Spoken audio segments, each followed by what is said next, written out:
Peace, family. We should be live right now. Am I hearing static?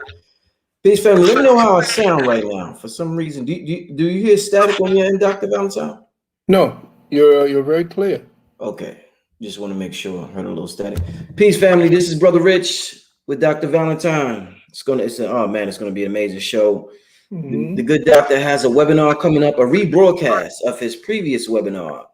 And man, oh man, whew, y'all better be there this time if you wasn't there last time. We got about 50 people in here right now. I want to let people come in real quick. I want to give a shout out to somebody real quick before we get started. I see y'all in the chat. Shout out to everybody in the chat. Let me just give a shout out to my brother real quick. My brother King Simon. All right, family. The best when it comes to numerology out there.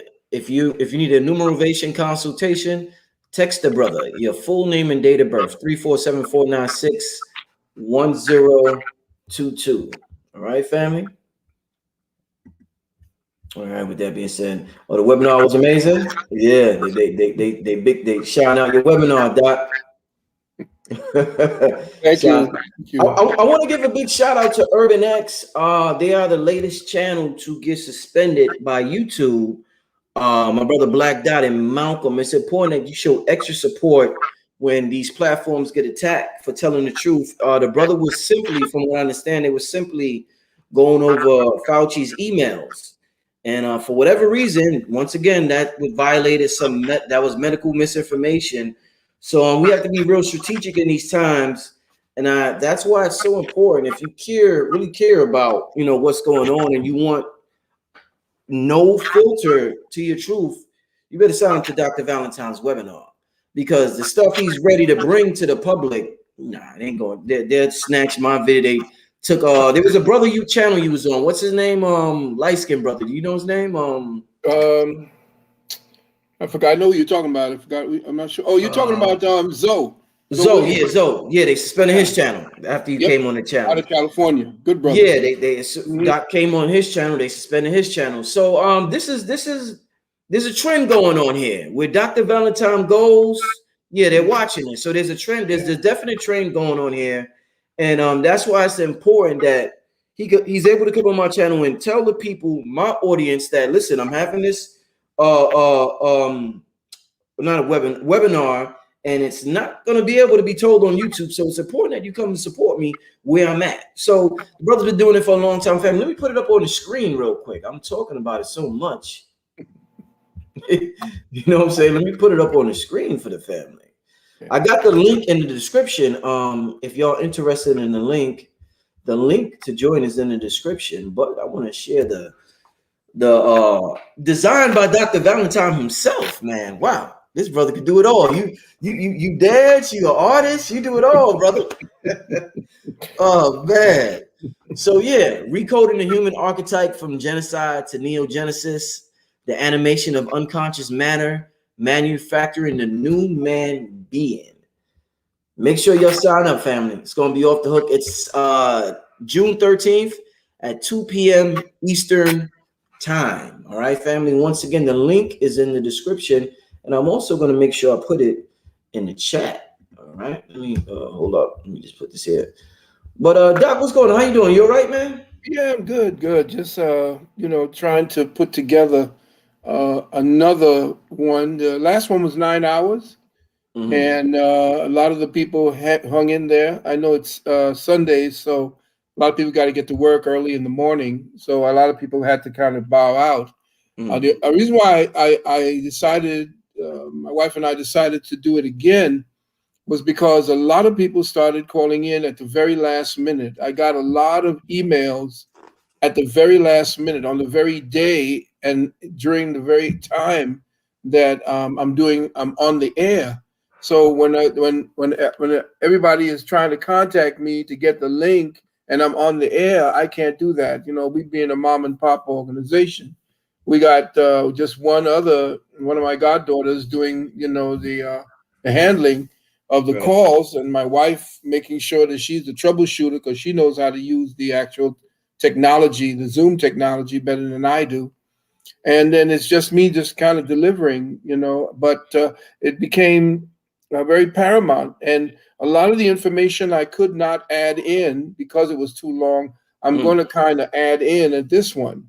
It okay. may take a little longer to put it down, but I think it would be necessary, since uh, I may not, again, because of all the censoring going on, it's going to be very difficult for me to be doing this on a steady basis at the Yeah. level and at the concentration of knowledge and information. I can't, I don't want to jeopardize your platform, Brother Black Dots, Brother Hanks, Brother Zoe. Everywhere I go, it becomes toxic to that platform, and I don't want to take away, people's bread and butter, people's access to the people. So I want to do as much as I can within the webinars, and I would really recommend that people get on our mailing list. Go up to UKS now. I think, brother,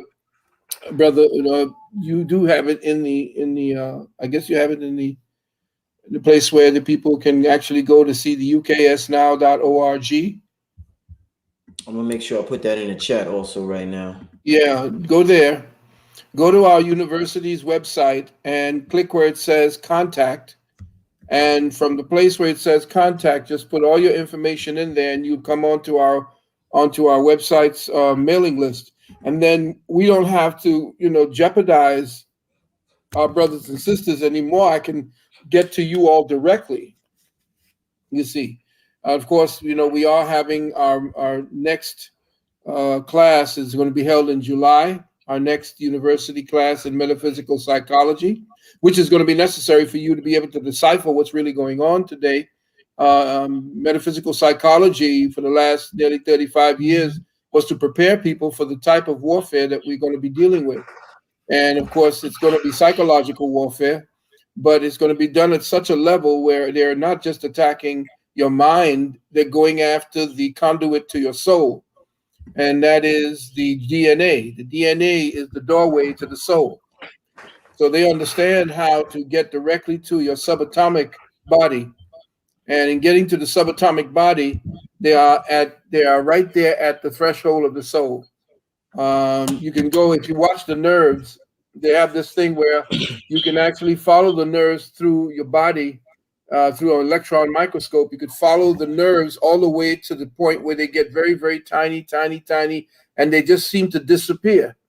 But right where the point where the nerves go deep into the body, and right at the point where they disappear, that's the soul body. Mm, So when you have great trauma, the nerves are registering that on the soul.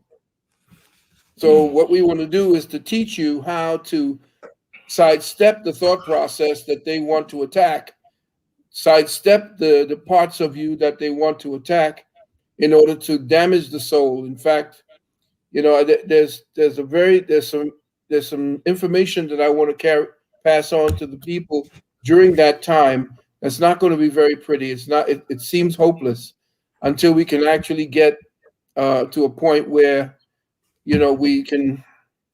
And again, I got to keep talking this way, but the knowledge and the information about this particular attack is very, very serious now. It has shortened. It's essentially to shorten lifespans. And I can't speak on what we're talking about, but everybody should be intelligent enough to know what I'm talking about. Um, this thing is to crop your lifespan. Okay, it is to take you down slowly over a short period of time, or depending on your constitution, over maybe a 2 year to 4 year period of time. It is fast tracking the cell towards destruction, and that's what it does.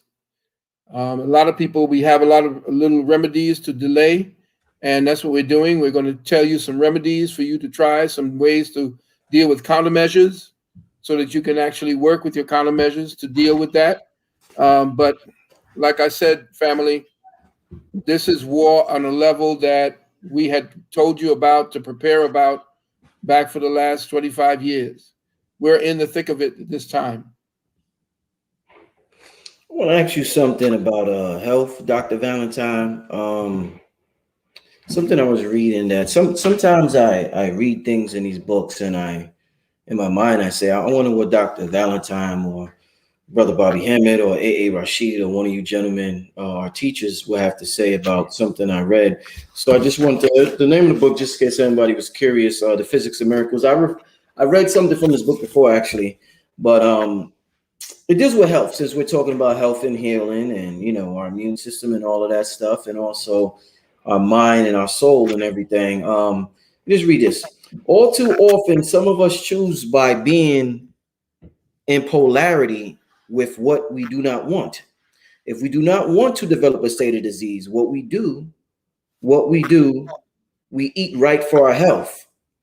There is a hidden bomb in that concept, isn't there? If you eat right for your health, what might you be doing? At one level, you are eating to stave off disease. If you are eating healthy foods in order to prevent disease, you are in an unconscious relationship with what you fear. It is one thing to eat in a way that benefits you because you feel good when you do it, and eating in this manner might coexist with certain principles of eating right for your health. This is why diet varies with individuals. A person can eat only bacon, lose weight, have a healthy heart, and have his or her insulin levels go down. That diet might represent good biochemistry for that person. Another person could eat only raw salads and do just as well with any other kinds of food. A person from a different planet might consume only raw sunlight and be full of light and energy. However you decide to eat should be congruent with your personal and cultural references for what is healthy for you. What's your thoughts on that, Dr. Valentine? Some Well, of us, and let me just add this before you answer. By eating healthy, we actually have an unhealthy relationship with what we're trying to avoid. I think I said it right, but yeah, go ahead. well, that would depend on where your mind is at the time that you are dealing with it. You could become very personal. You could become very personally involved in your health through fear. Mm-hmm. Well, he's talking about actually doing that in fear of not getting ill. Mm-hmm. That's ridiculous. Health is essentially starts in the mind, as we know, because we say that matter follows mind. If the mind is sharp, the mind is so forth, blah blah blah. If there's certain activities that you do, if you're eating pork all the time and you have certain activities that burn off, yeah, but you cannot fool Mother Nature. There may be people who have certain blood types that have a higher tolerance, Mm. but all the time you start eating certain foods that tax the body's life force, what happens is you use up the credits that you need later on in life to sustain you when you are not as active and your body is not as tolerant of those materials. So, yes, he's fine when he just makes the generalization that somebody could be eating bacon and can be fine.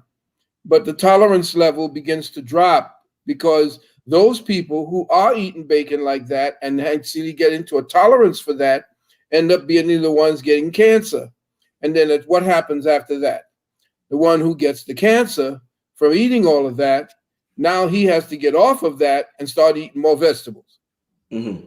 You see what I'm saying? Mm-hmm. So the people who are eating vegetables now, they say, well, hey, they end up getting cancer and so forth too. Well, the type of foods that they're eating today aren't nutritionally packed the way great grandmother's foods and vegetables were.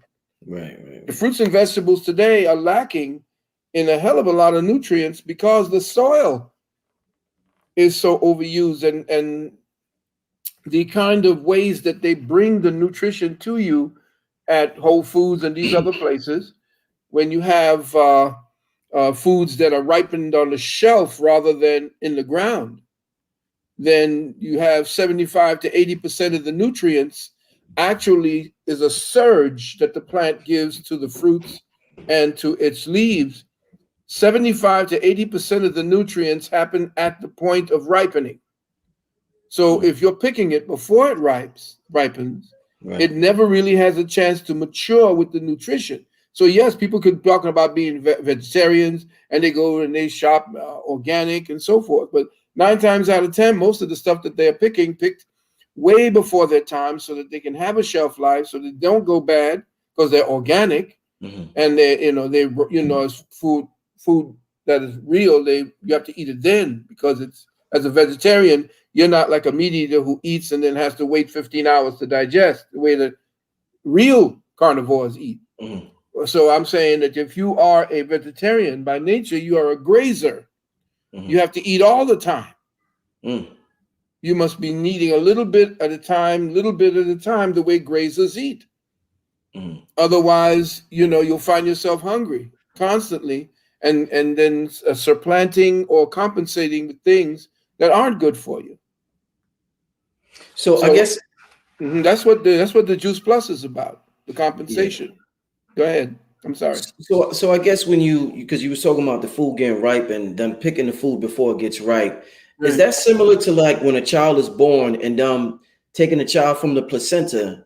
The child didn't get ripe yet, so it didn't get all the nutrients it's supposed to get yet. Yeah, Is that cutting the like cord similar? too quickly. Yeah, yeah. Yeah. Is that similar thing? Yeah. Yeah. Well, not to the extent that the child, because that's usually about maybe 15 or 20 minutes. Uh, Usually it depends, because you have to wait till the umbilical cord stops throbbing.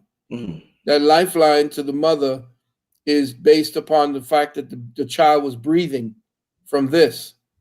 So now when the child begins to breathe after it leaves, and it's breathing on its own, the lifeline that kept it alive is actually eking out the last amount of nutrients and whatever connection that the baby had at that time, and it becomes traumatic, because that baby has been accustomed to that. So you have to wait until the baby becomes accustomed outside of the body and is acclimating to the atmosphere that it just left. It just left water. It's like the bends. mhm, mhm, mhm, A baby comes out of water.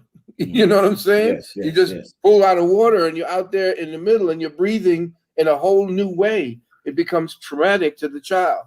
So, Mhm, when I helped to birth my son and my granddaughter, just I told them, just leave him alone, let the throb, what do you call it, and then you give me that afterbirth, mhm, because I know what you're going to do with it. mhm, you know but the fact of the matter is, the book is right, because people have higher tolerance for types mhm. of food. But true carnivores don't cook their food. They don't have strips of bacon in grease. They don't do these things. No, true carnivore eat bone, hair, blood, fat, everything. Watch a carnivore eat. You're not a Yeah. carnivore by nature. It's funny you say that. I was just on Instagram earlier, and Tariq Nasheed posted this video of this white lady. They was like the video was about secrets in your family that you didn't tell anybody about food. And she was like, "You want to know a secret in my family?" And she has some raw hamburger meat, and she was like, "Me, my aunt, my uncles, my cousins, we never cooked this. We just dip it in salt." And she like put the raw meat in salt, and she started eating it. She was like, "My husband thinks it's nasty, but it's what we do. It tastes great." So I get, Yeah, I get what you're saying, man. yeah, True it's carnivores, tata. man. They call it tata, steak tata. Crazy, Yeah, man. that's great. Well, I mean, if you look at some of us mixing with the Neanderthal, if you Mm, look at us, the ancient people, the people back in a couple of thousand years, and those who are the remnants in Africa, you'll notice that they don't have any canines. mm, They don't have canines. Canines show that you were creating. You're actually there to rip meat. mm. Whereas people who were the original humans, if you look at them and you go into Africa, in certain parts of Africa, there are no canines in those people, and you could tell they are the ancient stock. Mm. Interesting. Now, we're talking about healing, and everybody's obviously interested in health in this time that we're in. And we're talking about a lot of people have products. Like your Queen Nalani has the Juice Plus products, Blue Pill. A lot of people got different health products. And people want to know how effective the product is. But if we're talking about the mind and the subconscious mind and its connection with healing, how much of the healing has to do with that person, let's say it's me, effectiveness to convince you that you're being healed by my product, like if I have like this Blue Pills product, if I'm able to convince you mentally, subconsciously that this is healing you, is that more effective than the product in itself? My ability as a magician to convince you that you're being healed, is that actually more effective than the product itself? No, it's not essentially because sometimes it depends on the people who believe it to happen. You're talking about the placebo effect, and if that placebo effect may last for the first point where the belief is strong, but if the symptom persists and that belief begins to drop, that person says this don't work no more. You see what I'm saying? So yeah, 90% of healing is here. But the other 10% is work. It's difficult. It's pain. We have a saying here, orthopathy. Orthopathy is what we in the hygienic community practice, or at least we teach. Orthopathy means correct suffering. We don't know how to correctly suffer. We don't like to suffer. Who likes to suffer? And what we do is we teach them that symptoms that come during a healing time is the body's readjustment. The pain is the body indicating which part needs the greatest attention. It's like a flare being shot up. You feel it as pain, but the body's cells is like a ding, ding, ding, ding, ding, ding, ding, ding, ding, and fire alarm, boom, and they start taking off. And that's where you get inflammation from. Inflammation is the body sending enormous amounts of materials to that particular area that was injured. So it swells up in order to accommodate the inflow and the influx of all that the body is creating to address that condition. Now, most people now are dealing with anti-inflammatory. Shut down, shut up. I don't want this help. It hurts. But what you have to do is remove the material, the offending material, and then the body begins to subside. Just like bacteria, or like I gave the example of how your lungs work. Your lungs have something called staphylococcus. This staphylococcus is a little bacterium that stays dormant as long as there's nothing in there to threaten your breathing. Now, if the large intestines becomes overburdened and cannot evacuate its waste in time, or the body feels that what's in the bowels is jeopardizing the rest of the body, because what happens is you, through the villi and through your small intestines and everything else going in there, you are absorbing the nutrition supposedly that you're taking in. But then what happens? So now your body begins to say, well, hey, I need to, I gotta throw this off. What am I going to do with all this crap? It goes into the lungs. Since I can't evacuate out of my large intestines, since the large intestines has an affinity for the lungs, it will then throw what it can't get rid of in the form of mucus that will cover it into the lungs so that you could cough it out and through fever burn out whatever's in there. But then what happens? The staphylococcus now is alerted, and now it begins to go to work to eat up on whatever it is that was deposited in there. What do? The staphylococcus has now got you choking and coughing. You got a little fever. The doctor goes up and says, well, you got a staph infection. Well, you got it down in the vagina and down in the areas where you have in the bowels and the penis. You got a staph infection. You got this infection. What does he do? He gives you an antibody. What is an antibody? Whatever it is that's in your body, it goes to kill. And that's good and bad. So now, your body is now dealing with this staphylococcus, this antibody that's attacking the staphylococcus that was created by your creator to deal with what's wrong with your lungs. So what does it do? It says, listen, we're under attack, guys. All the cells are talking to one another. They say, listen, we got to change. We got to become stronger. So now the staphylococcus bacteria changes to a streptococcus. It's the same thing. But the body has to recalibrate. So now you have a streptococcus. You say, well, oh man, he's feeling horrible. He's got strep. 9 times out of 10, most of these people who end up with pneumonia have been on antibiotics for God knows how long, or some kind of biotic remedies. So the body then gets a stronger dose of the antibody, antibody or antibiotics. So it has gone from staphylococcus to streptococcus, and then now at its final stages, it goes to pneumococcus. It's the same thing. It's like Prince turning into Fat Albert. It's the same thing.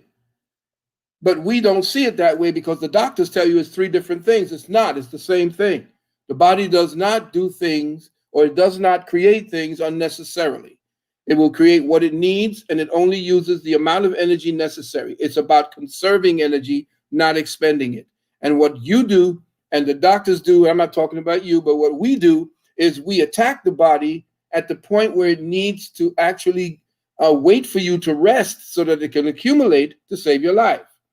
That's why most people don't understand that by the time you got a sniffle, by the time you got a cough, by the time you got a fever, your body has been working on helping to cleanse you of all the problems that you're about to face right at the point where you had your first sneeze, when your first runny nose. That's the last stage. And at that last stage, when the body needs you to sit still and rest so it can get rid of the waste, we stop it. You know, I seen somebody, Doc, in the chat mention cold showers. I take before I get up the shower, I do 5 minutes in cold water every day. How effective or is taking a cold shower, if at all? Because I hear a lot about that. Well, your skin is a breathing organ. Mm-hmm. So what you're doing is essentially dropping your temperature, and then what that does is it causes an evacuation. It causes your body to heat up, the core. What you're doing by taking those cold showers, you're actually stopping the body. Say you see athletes, they go into these cold ice Yeah, baths. yeah. Why? Because the muscles are straining. What they're doing, the amount of exertion that they put out is stripping muscle, so that the muscle gets stronger and bigger. The more you use it, the more you tear the muscle, and that muscle needs now it's actually going through a reparative process. What you're doing by sitting in the ice is that you're slowing whatever pains that you're feeling, and what you're doing is allowing the lactic acid to not have the same effect. You're not really feeling what the lactic acid you built up in your body is really doing. It's just delaying things. Mm-hmm. Well, what it does is you're supposed to allow the lactic acid to go out. What you should be doing is you should be in a sauna, or you should be in a steam room, and you should be actually allowing the lactic acid to come out through the sweat and the pores.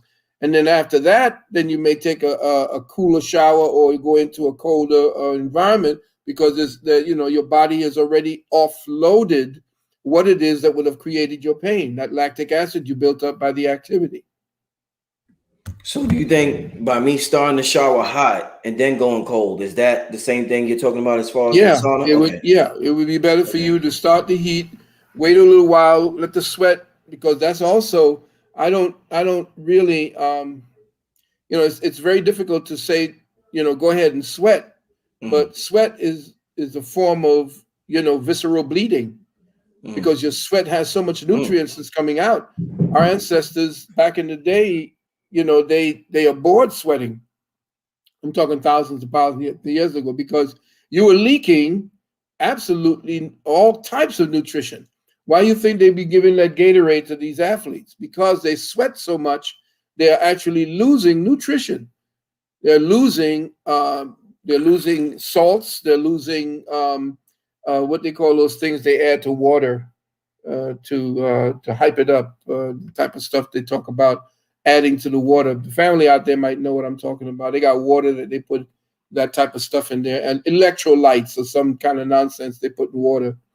But what I'll say to you is the heat to cold, and then a kind of a cool down first before you do that. And then, be mindful of the fact that water is the paramount thing that builds muscle, not ripping muscle and constantly doing pull-ups and so forth. Your muscle is built on water. It's water that builds muscle. Now you can go ahead and strip and get your protein going and the whole 9 yards. That aids it, but it is the water that you drink, the hydration.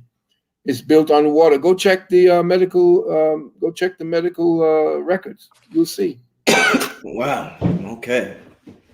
Do you ever do you pray over your food and talk to your water before you eat and drink? And Yeah. I ask that because a lot of people, they become conscious, they just eliminate prayer. But we know Emoto with the experiment of talking to water changed the molecular structure, and we know a Yes. lot of food has water in it, the healthy food at least. Yeah. So do Yeah. you still engage in that, Doc? Yeah. And when I deal with, it's not really just prayer. Eating live food is more. You have to do an apology. Yeah. Why? Yeah. That's Because interesting. if you have plants around your house, for instance, and you have a bush that's a plant, or you're eating greens, or you're getting ready to cut into an apple, if you were to be able to hook those plants up that are around you to a kind of electronic, either a oscilloscope or some kind of monitor, you'll see that every time you cut into one, the energy spikes. Oh man. Yeah. And that's why our ancestors, if you're going to hunt and you're going to take blood, if you started dealing with blood, Mm. then you're taking the soul of that entity, and then there's an apology involved. We live in metaphysics, and when I teach in metaphysics, we live in a vacuum that where we have to predate. This is a predatory planet, and we eat on everything eats another something, and that's not that's hell. That's true hell. The fact that we have to kill in order to eat is indicative of where we really are, because the ancient ones never had to eat. Eating was one of the final stages of the fall. Right. You said that many times, right? Yeah, it was one Yes. of the final stages of the fall, because this trachea was actually a frontal vertebra. This thing that you feel in here, this What trachea, does that mean? I ain't that smart. It was a frontal vertebra. What does that mean? well, you have a vertebrae in the back. Uh-huh. Right. This is the front vertebra. Oh, okay. You were actually shaped like that, and you were connected at the coccygeal region Mm. through the area to what now opened up as the masculine and the feminine. Mm. So the duality, you were sexless at one point, because there was no need for you to occupy a dimension of duality. So you had to acclimate the body, or acclimate the design, the avatar, to fit in the environment. Simply like the way that a diver has going down 2 and 3 miles has to put on a suit that would then deal with that particular environment, the pressure. Well, this body was made for third density. You've heard me call the third dimension not the third dimension, but a density. Mm-hmm. So we are under something like some kind of like 100, 12 or 13,000, 16,000 pounds of pressure. And you could feel it when you put your hand out and you're driving in the car, and you're feeling this resistance. What is that resistance? Well, it's a qualified form of water. Water, you said that, yeah. Yeah, and you're under pressure. This is a certain pressure. So when you dive all the way down, you have to change up. Say you got tanks on your back, you got to change the mixture that you're breathing. You can't just breathe oxygen anymore, because you're now under a specific level of pressure. And then the deeper you go, you have to qualify that. Now try to come up. If you're going up faster than your bubbles, you end up with the bend. Some people die from it, but your body can't normalize the oxygen and the carbon dioxide at the same time. And you have a whole lot of nitrogen in your system. Yo, y'all hear this, man? Listen, if y'all don't come to this mother effing workshop this Sunday, I'm gonna start banning all y'all from the chat, man. This man is loaded with knowledge. Loaded with knowledge. Man, sometimes when I talk to you, Doc, I just be like, God damn. Listen, family, y'all see it on the screen, recoding before we continue, recoding. I gotta share this. Recoding the human archetype from genocide to neogenesis, the animation of unconscious matter, manufacturing the new man being.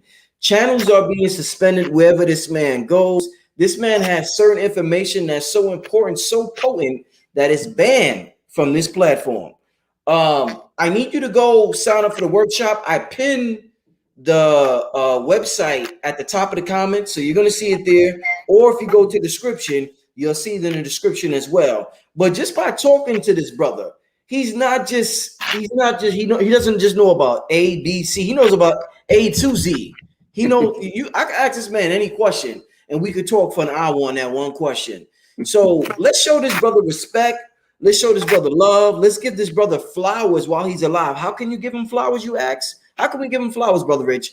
By signing up to his webinar. Very simple.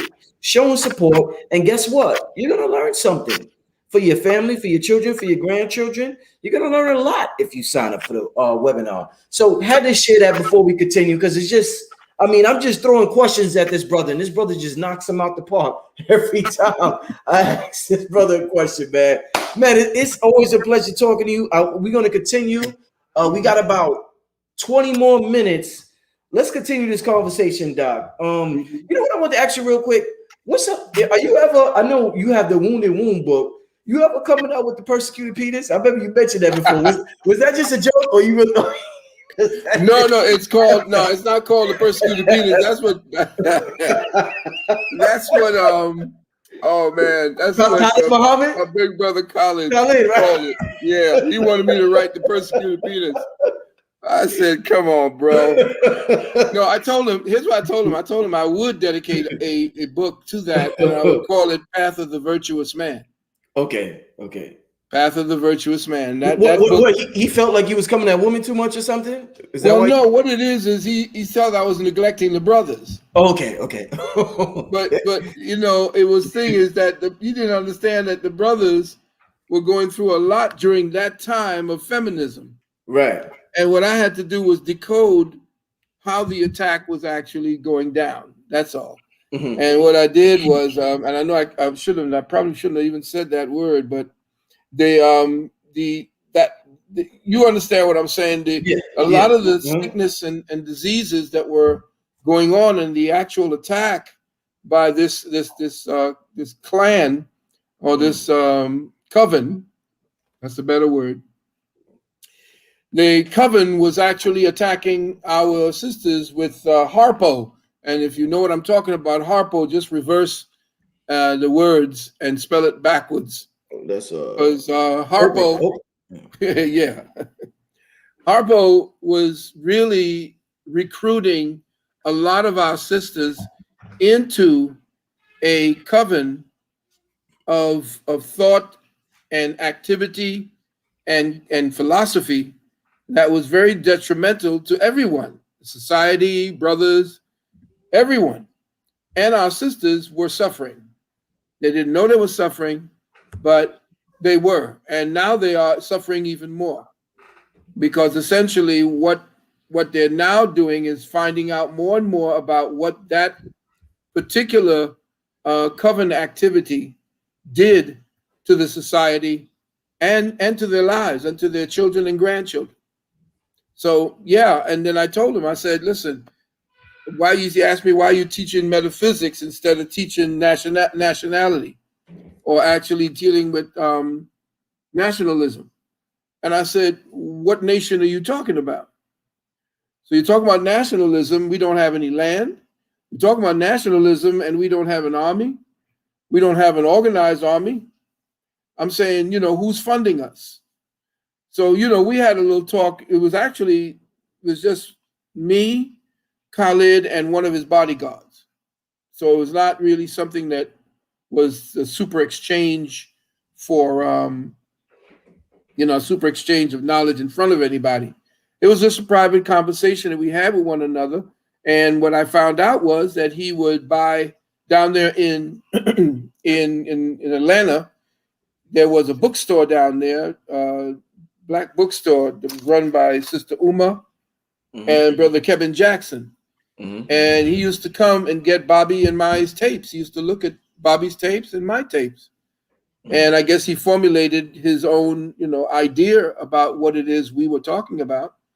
And then he went out and, talked to everybody about, the wounded womb versus the pure persecuted penis. He got out everybody. So I say, he's big brother. He could do that. I'm not worried about it. I still love him. Indeed. That was a powerful brother, man. We don't have brothers like that speaking like that anymore.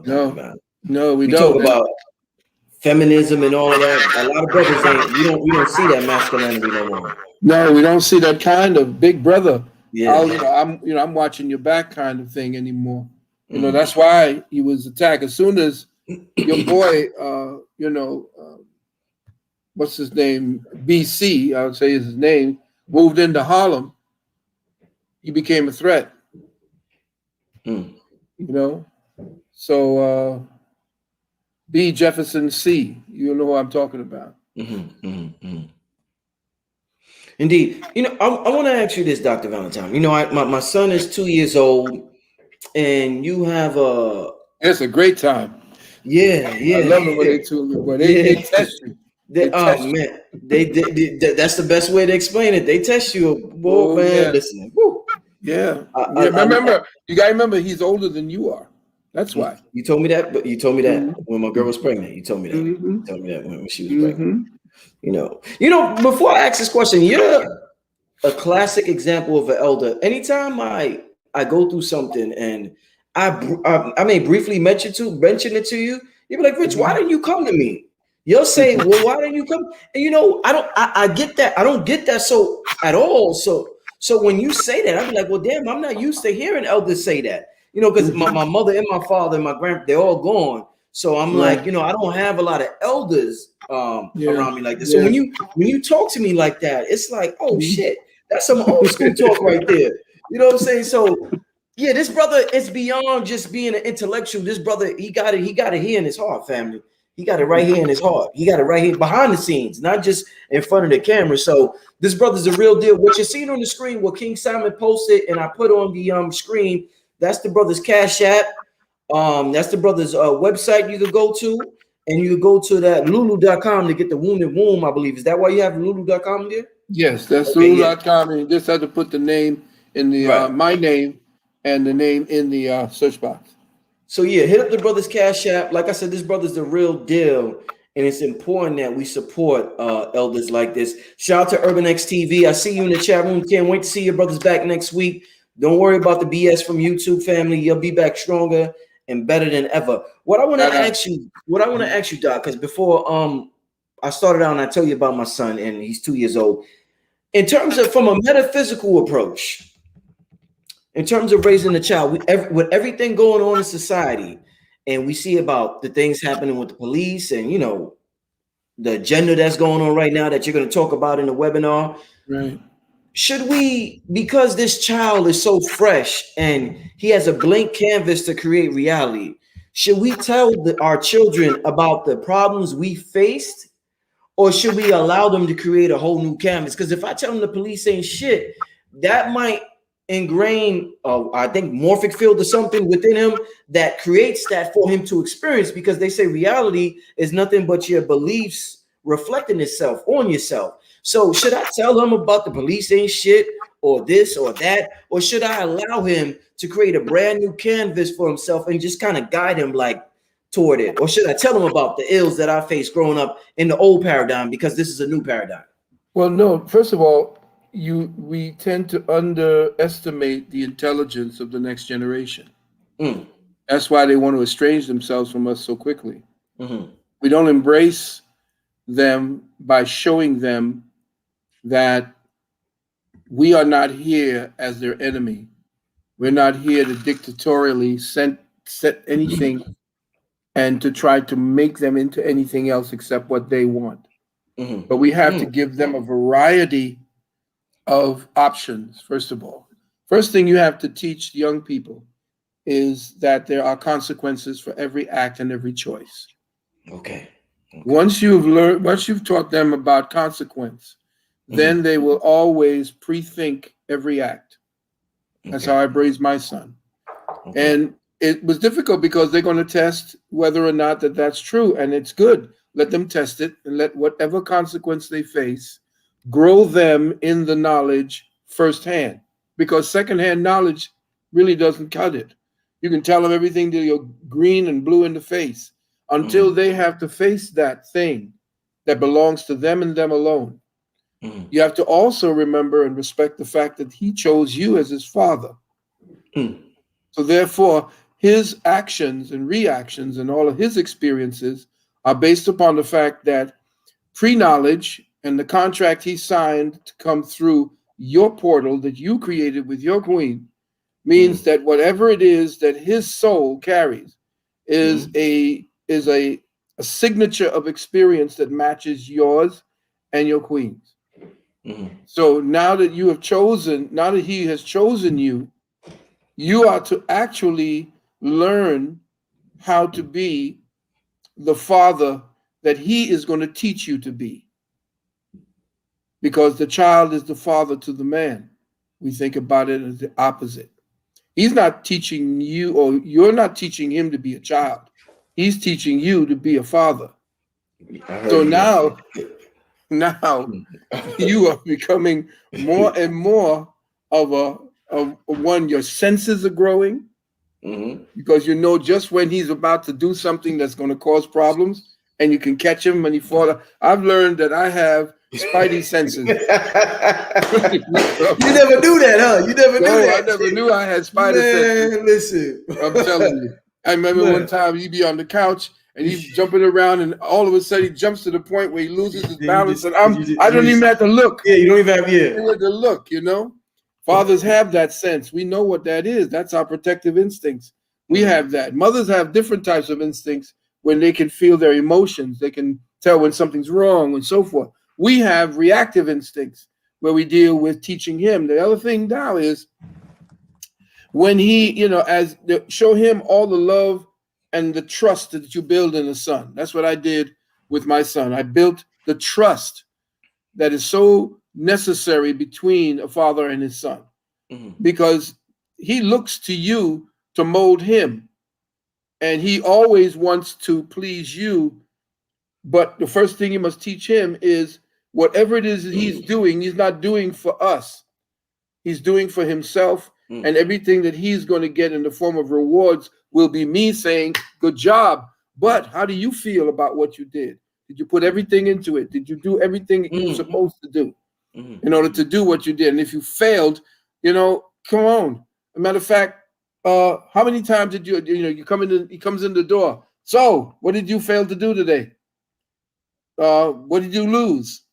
mm, You played a game. Did you lose? I'm looking asking him, did he lose? Because you have to understand that builds the character. mm, You winning all the time. How do you learn to lose?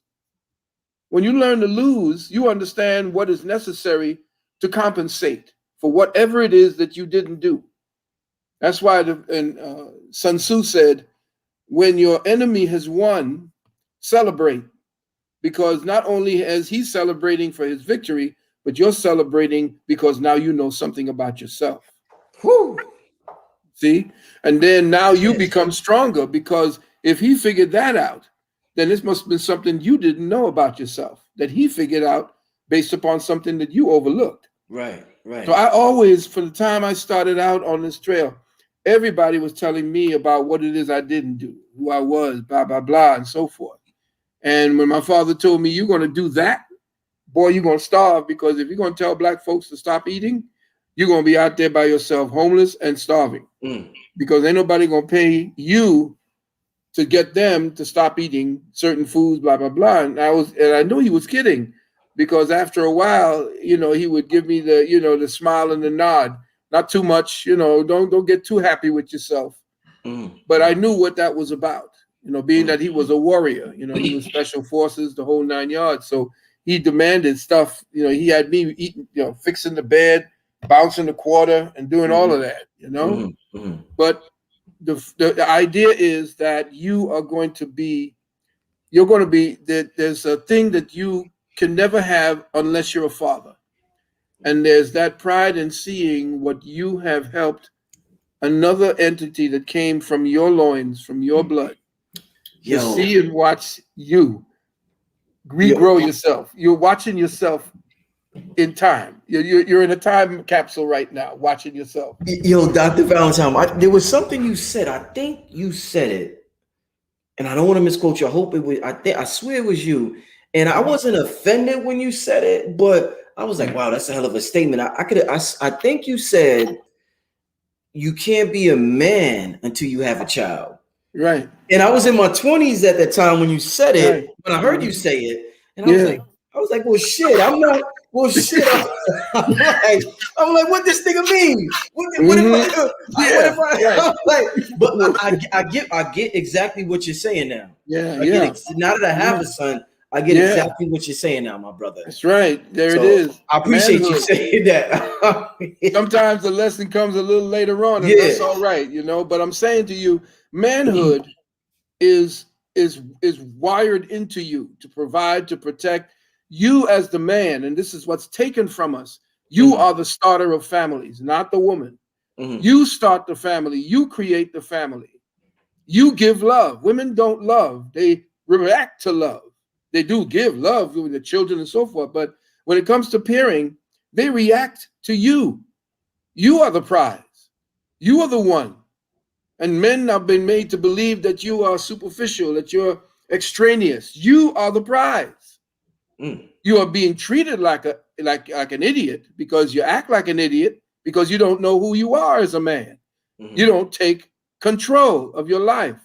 mm, And before you give that particular part of yourself over to plant a seed, be ready for that.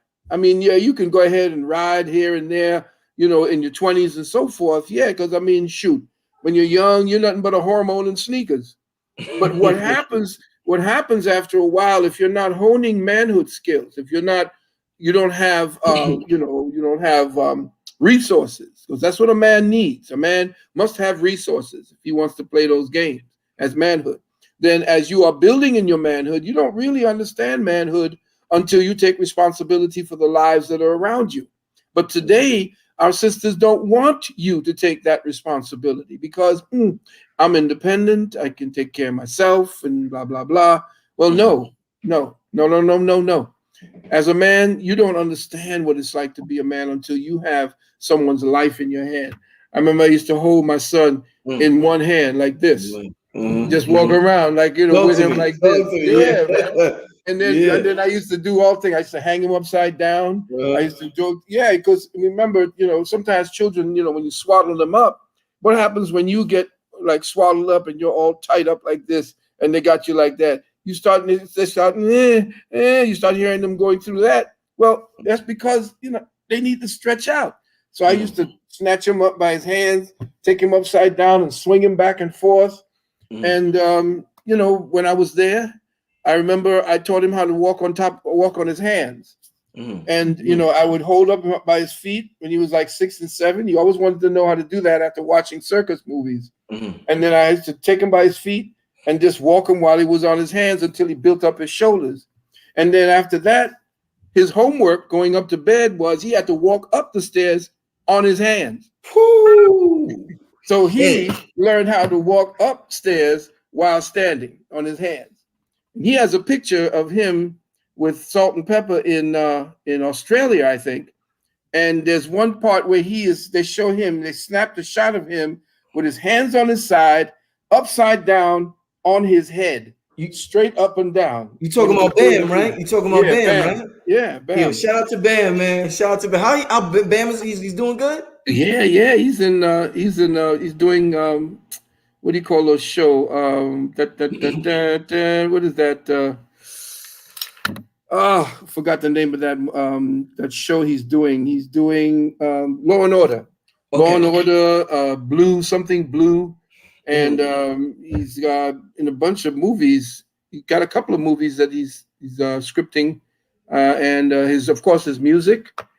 So mm. he's been busy. He's been pretty busy. Plus he did choreography. He went over to China and choreographed an opera, a rap opera Mm, in China. Yo, shout out to Bam. King Simon just spoke. King Simon is going to be interviewing Dr. Yeah. Valentine's son Bam on June 13th, family. So tune into that. Yeah. Tune into that. King Yeah, it'll Simon be a good channel. good thing. He's on the same day as I'm going to be doing my thing. Go ahead, son. Be okay. Yeah, so he's been he actually when you're teaching him right, and this is so great that I can help to pass this on, like I passed it on to my son. When you understand about your son and you train him up right, you teach him at home. He was homeschooled. He took his high school equivalency when he was like 14. I didn't know that. I didn't know Yeah, and he only got two wrong that. Wow. on all his math. He got right, and two wrong on his English and what do you call it, comprehension. But Bam was so advanced based upon him being raised at home and going to school at home that at 16 years of age he asked for permission to get his own apartment, and I gave it to him. Mm. And from that point forward, he had his own business. When he used to gather girls for dancing on videos back in the day. So he would get a $5 for whatever they got paid. He'd get $5. He had his own business going on at 16 years of age. And when you teach your son how to do business, to become an employer, not an employee, the way them schools be teaching our children, then you're teaching a leader.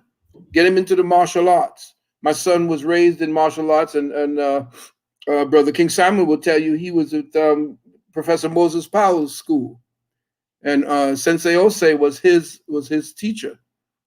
So a lot of his dance move came from what he learned doing his martial arts. So when you have a son, you have to craft manhood into him. Women essentially become women automatically. It's like nature gives them that particular mantle, and they of course have to learn from the elder women what it is. But as a man, you got to forge that, because then if you don't teach him to be a provider and a protector, then all that energy then becomes predator. Provider and protector, or predator. That's deep, man. Mm-hmm. Doc, man, you can't even listen, man. You hitting home runs all night. Family, y'all hear this brother right here? That was some hell of advice to give me as a father, and I want to thank you for it, my brother. This is outside of YouTube, outside of the show. Just personally, I want to thank you for that bit of advice you gave me, and I'm going to take that for the rest of my life.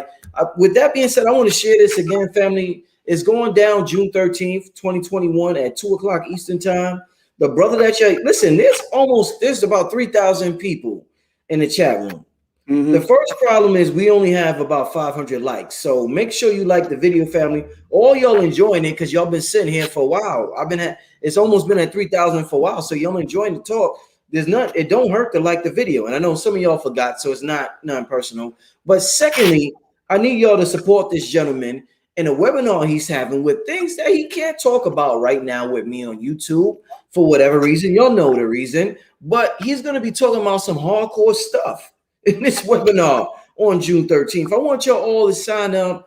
The link is in the description, and I posted it at the top of the comments, so there's no excuse about you can't find it. It's pinned at the top of the comments, and the link is in the description. Y'all hear this, man. I don't have to say why you need to join it. You heard this conversation for the past hour.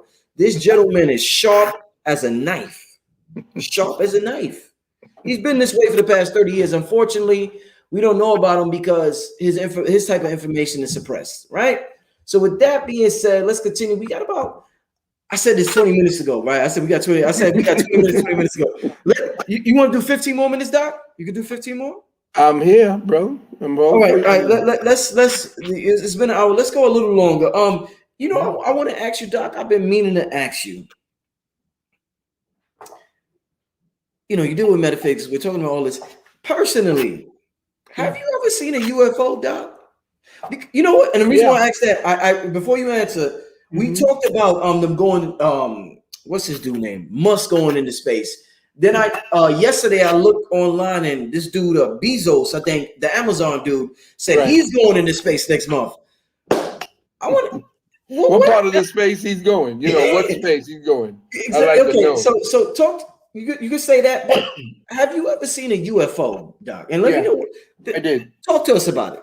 Talk to us about that, Doc. I'm interested. Well, I saw it when I was a child in Trinidad. When I grew up in Trinidad, most people think that because they don't hear my accent, that how could you be from Trinidad or even be West Indian? We come in all shapes and sizes and shades and so forth. But we lived at the beach. We lived at a place. If you were from Trinidad, we were in the southern region. There was an area there that was about 90 miles from Venezuela. And the area that my grandfather had a copra farm. The copra farm was the coconut. We had about 300 acres. Mhm. And he used to take the coconuts and used to dry the coconuts that actually makes your coconut oil. Okay. And that's how he made his living. We lived at the beach in Mayaro. Matter of fact, I don't know what it looks like now, but it was mostly bush with just a few houses. And I tried looking up 37 Bon Espoir Road, and Bon Espoir Road doesn't look anything like I was when I was a boy. It's got houses all over the place, but we lived right at the beach. And so living right at the beach, you had, I mean, it was just crazy. It was just beautiful. And so living there in Trinidad, um, I got to grow a whole other kind of way, a whole other, I was buried, I drowned and came back. I went through all of the life. I slept in trees. It Mm-hmm. was just Mm-hmm. beautiful. Mm-hmm. And so, I was one day, I couldn't sleep, and we had a little porch. And I used to get up, and we lived in a little hut, a little wooden hut, barely a room. It was maybe a little room with a little bathroom and so forth. And I went outside on the beach, and I went. It was about maybe 100 yards, 50 yards to the beach, and I looked at there, and all of a sudden, out of the water, I saw something shoot up in the sky, stop, and then zoom. And I was like, as a boy, I said, "What the heck was that?"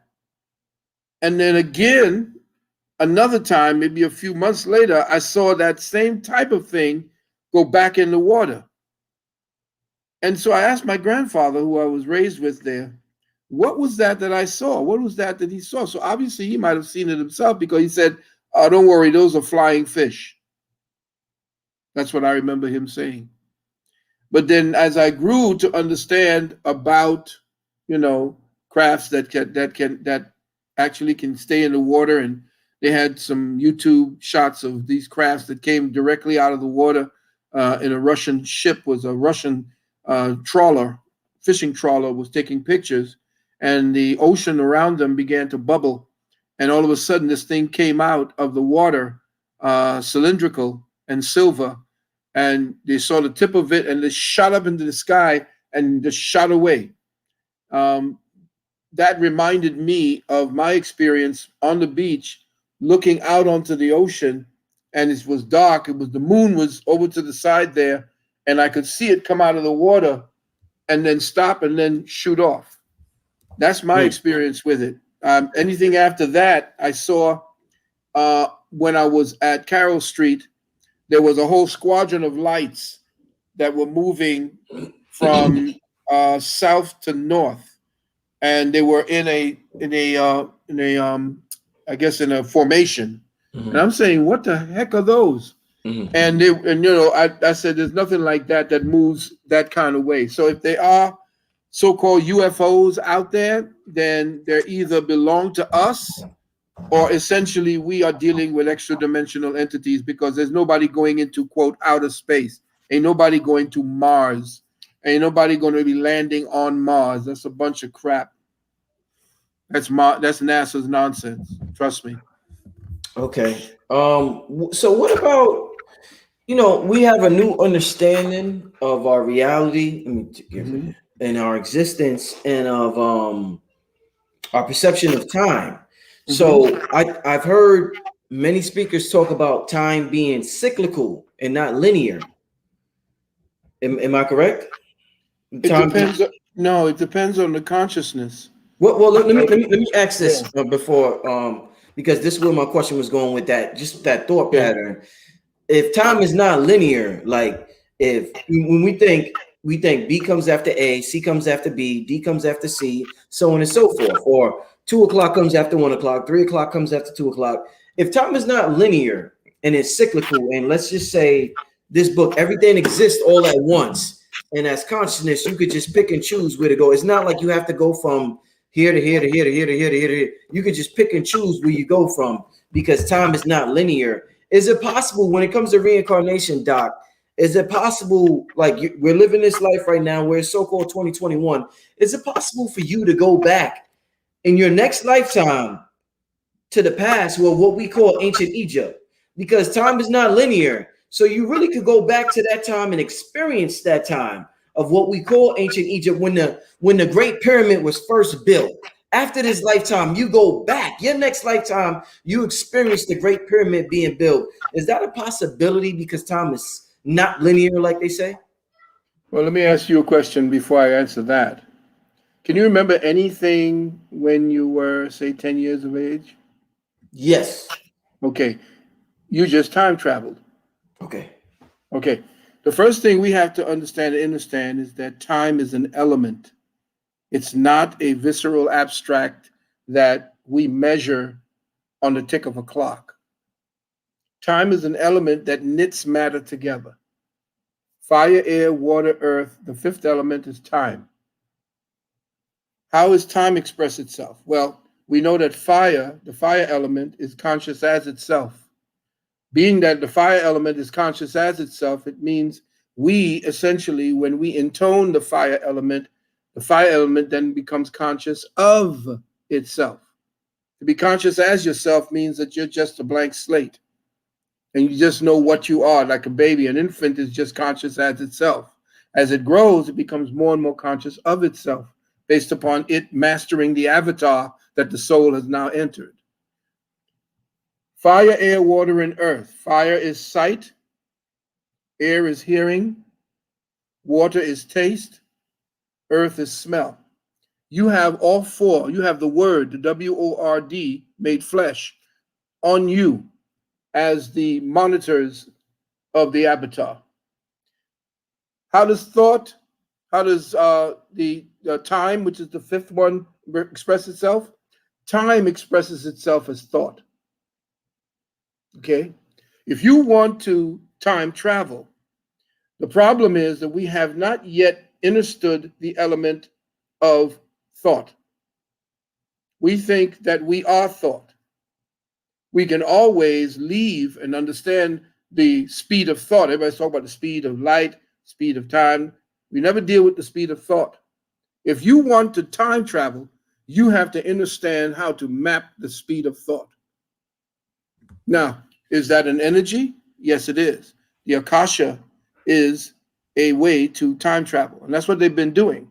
They've been playing in the Akashic records. The Akashic records is a membrane of consciousness that is residual from our processing of consciousness into the atmosphere. This is the way that you light a match and the smoke goes into the atmosphere. It doesn't disappear, it simply dissipates. Mm. So you have to understand the difference between the two. So there is a genetic consciousness stream that circulates around this planet, this plane of existence. And in that consciousness stream is recorded all acts, all thoughts, all things that can be predicted, all things that have happened. You can tap into that. You can use machines to do it, but you are the technology that can do it by yourself. The European man wants to use machines. And remember what I told you. Any entity that lands in a spaceship and tells you how superior we are because we have technology, if they need a spaceship to travel,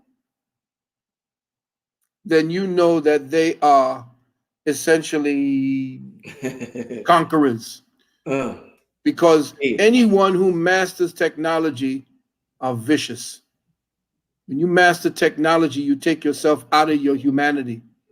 The true mastering of technology was supposed to be us. That's why they're attacking the blood. Oh man, Okay, you want to you know answered why they're something. attacking the blood? This is Man. why they're attacking the blood. You are the technology. You time travel all the time in your dreams. You go Mm, back in your mind and you come back with memories and so forth. You can time travel simply through a specific meditative process that you can deal. You can go and read on Raja Yoga, Prana Yoga, and all the different forms of yoga. These are the ways that the masters taught you to master the original technology that came with the avatar that you formed in previous lives. Remember, I said mm, mm, that there was never a time that man was not. There never was a time that man was not. mm, You and the creator existed at the same time. You mm. may have existed as a spark of individuated consciousness, but you were part of the consciousness of the creator. The creator cannot know itself being all knowing. Being that the creator is all, everything, all, how does it know itself? The only way it knows itself is by retracting upon itself, not growing anything outside of itself, because there is no outside to the creator. So, when I'm saying to you about time travel, So, time is an element. It's not a abstract, and that's why they're not telling you. They put it on your wrist, but that's not time. That's simply people regimenting your thought process. Ah, when you look at your clock and your time, what is it that you look at when you look at your watch? look at what time it is. Yeah, right. To do what? Go to work or do whatever you got to do. Right. So now they have regimented your thinking process. Hmm. When they tell you that you want to, okay, you got to be here at this time. To be successful, you got to do this at this time. To do this, you got to be this time. You got to eat this time. You got to do this time. What are they doing? They're regimenting your thinking process because time and thought are one. Mm. So when you understand that on the higher level, that time and This thought is are deep. connected. This is deep. Go ahead, bro. I'm sorry. I had to say that. I couldn't help it. I couldn't help it. But go ahead, brother. Go ahead. Well, you had to understand this is what we teach at our university.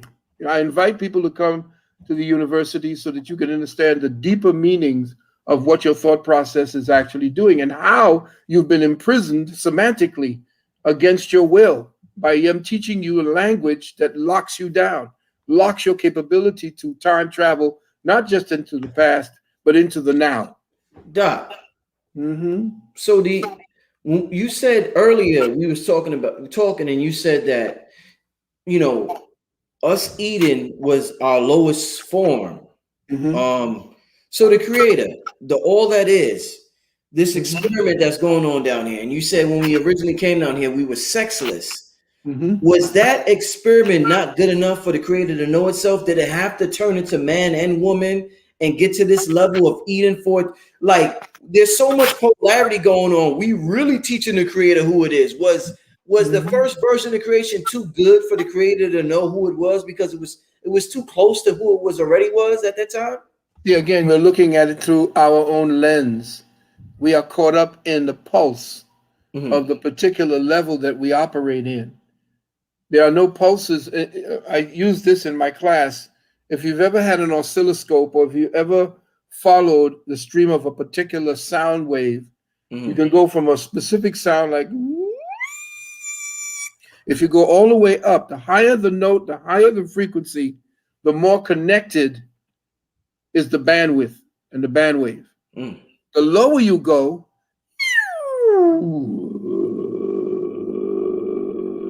now if you hear that rumbling, Mm. what you don't hear are the intervals between the rumbling. So as you go lower into densities of existence, there is more of an interval that then gives you the illusion of what you call time. Mm. So the intervals, essentially, like your heartbeat, to do, your breath in, out, in, out. See what you're doing in your heart is not the pump, your heart is the regulator. Mm. Your lungs are the pump. Mm. So when you understand that the lower you go down, the creator knows that, this is what the creator wanted to know in itself. the different varying degrees within consciousness. You see, so it's good. I mean, we take ourselves too seriously. We do, because we get to love this. You know, we get to love the pleasures that this gives to us. But this ain't nothing compared to what it is, the bliss that comes with death. Because, you know, unless you've come back like I did, you're not worried about death. You know, it becomes a thing like, oh, really? You know, what's the big deal? You know, I had one friend of mine who was the one who taught Felicia Rashad. He was Felicia Rashad's voice coach, very close to me at one point. And it was very interesting how he had an aneurysm. He had a subdural hematoma, and we had to get him to the hospital. And I really, really praise this Filipino doctor, because we really were really sad. We were in tears. And, you know, he said, I'll do my best. For 6 hours, that Filipino doctor worked on my friend. And when he came to, about a month later, he confessed to me. He said, man, you know, I told my doctor everything that he did to save my life, because I was hovering right above him, watching everything he did. Shit. He said, I saw what he did here, when he turned me. They had to resuscitate me twice. When he told the doctor that, the doctor wasn't surprised, because he knew that a lot of times, you know, he had brought a lot of people back from death. That man was not supposed to have been, and this is the other thing, he was not supposed to have been on duty that night. So my friend had an angel at that point. Damn. Amazing. So do you think, all right, with this conversation we're having, so interesting. I mean, if y'all don't sign up for this webinar, something wrong with y'all. So, I mean, so interesting. I mean, the information that you're able to bring to us, Doc. Knowing the human body and knowing what they want to do to the human body. Yeah. That you're going to talk about on the webinar. Yeah. Do you think other entities, interdimensional or whatever, multidimensional or hyperdimensional or aliens or whatever you want to call it, are they jealous of our technology called the human body? Because it appears to be so much more advanced than what we think. And it appears that sometimes when you have something, the outsiders know what you have more than what you have, because you don't understand what you have yet. So do you think it's something that we don't even know who we are, but the entities know, and they're like, these motherfuckers in that human body. I'm like, oh, these motherfuckers up here. Well, I heard, to tell you the truth, not to cut your wisdom, but I heard that we have something like the genetic coding of something like either 24 different humanoid species locked into our particular DNA in the junk part of the DNA. So a lot of times, a lot of the genetic experimentation being carried out, and a lot of these Hollywood actors and these people who are feeding off on the so-called reptilians, they're actually going after the blood because of what it is that our blood can alchemize and do for us. And our blood essentially is the way that they go into different dimensions. That's why they hyperadrenalize the blood through fear. And in the hyperadrenalization of the blood, most people don't understand that when you raise Kundalini, you are automatically hyperadrenalizing the blood. And what you're doing is you're actually going into a place of, there's a part in there in your brain that what is that?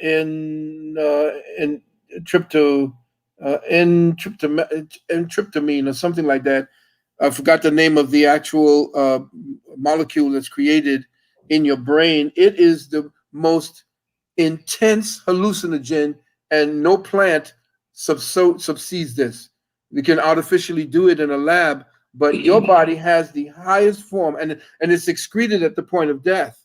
That's why sometimes there's this ecstatic feeling of people who you see lying in their deathbed. There's this smile that comes on their face after they take their breath, the last breath. There's this, and it releases this particular, I think the body was created, the avatar was created to kind of at the last minute to give this ecstatic feeling because of the secretion of this tryptamine. I forgot the name of it, but they know, my student knows what it is about. But when you secrete that, you raise your kundalini. You are secreting all of these things, and that becomes the doorway, the chemical doorway that then lights the lamp of God that taketh away the sins of the world. And the word is not God, it's the lamp of Gad, G-A-D. The word Gad is the Hebrew name for the head. So when they say the lamp of God in the Bible, they're actually twisting it. It's the lamp of Gad that taketh away the sins of the world. The lamp is the pineal, and they're attacking that. And they're attacking the pituitary. They're attacking the bloodstream, because that is the stream of consciousness, the liquid crystal that gives you your escape route out of here.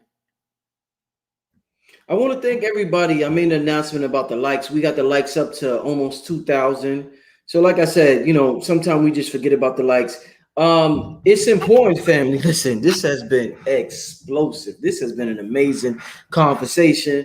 This is going down. This is just a prelude to what this brother's going to talk about. Is this Saturday or Sunday? It's Sunday at Sunday. 2:00.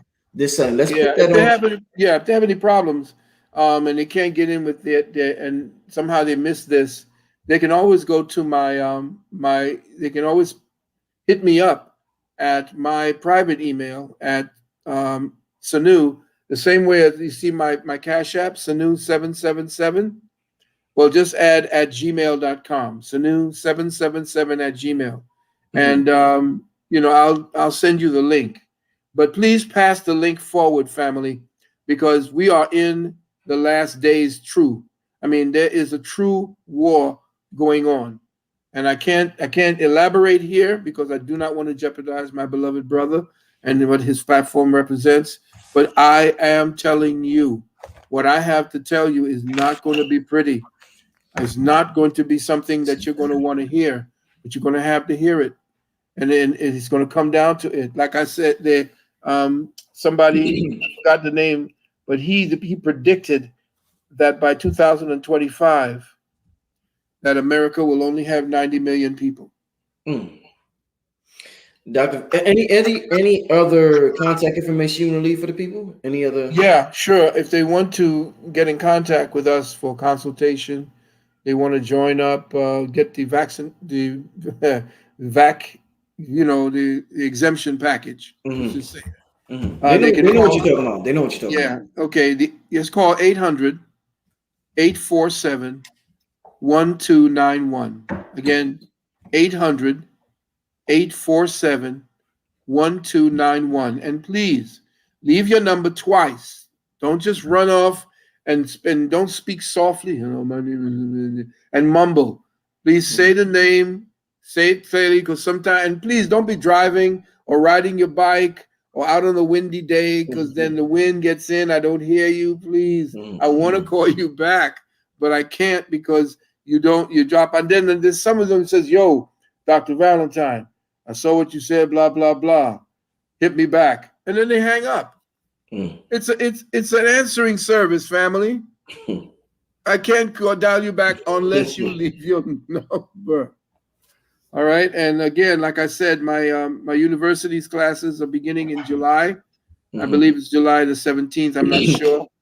But you can always get in contact with us in that manner. But if you want to actually protect yourself, even if you're a vegan, get the Juice Plus. Call the 800 number if you want to deal with that Juice Plus. Because like I said, it was a lifesaver for me and all of you there hanging with me for 14 hours talking. That's because I am doubling down on the Juice Plus, and it is a miracle worker. Trust me. All right? That's the best I can do. And I want to, first of all, thank you, brother. You've been keeping it. Listen, you all know. I don't have to tell you. Brother's a legend in his own time right now. This brother here, Black Magic 363, Brother Rich, you have to support him and his platform. Every time he brings anyone on here, it's to give you the straight and narrow. You don't get it too much from any place else but from here. All right. And now that they're cutting back on the ability for us to stay raw and real, you have to talk to him and have him talk to you more now than ever. We got to fellowship, we got to network with each other more Indeed. than ever now. All Indeed. right. So definitely support this brother. The more likes he gets, the more referrals he gets, the more whatever that is when you send it over to The algorithm. the algorithm. Kick that algorithm and make sure it does the right thing to this brother. Yeah. With that, I want to thank you, brother, for the time. And please, I'd hopefully fill up the room, because I don't know how much longer I'm going to be able to do this. If they're Doc, shutting down, yeah. Doc, after the show, I promise you the room is gonna be filled.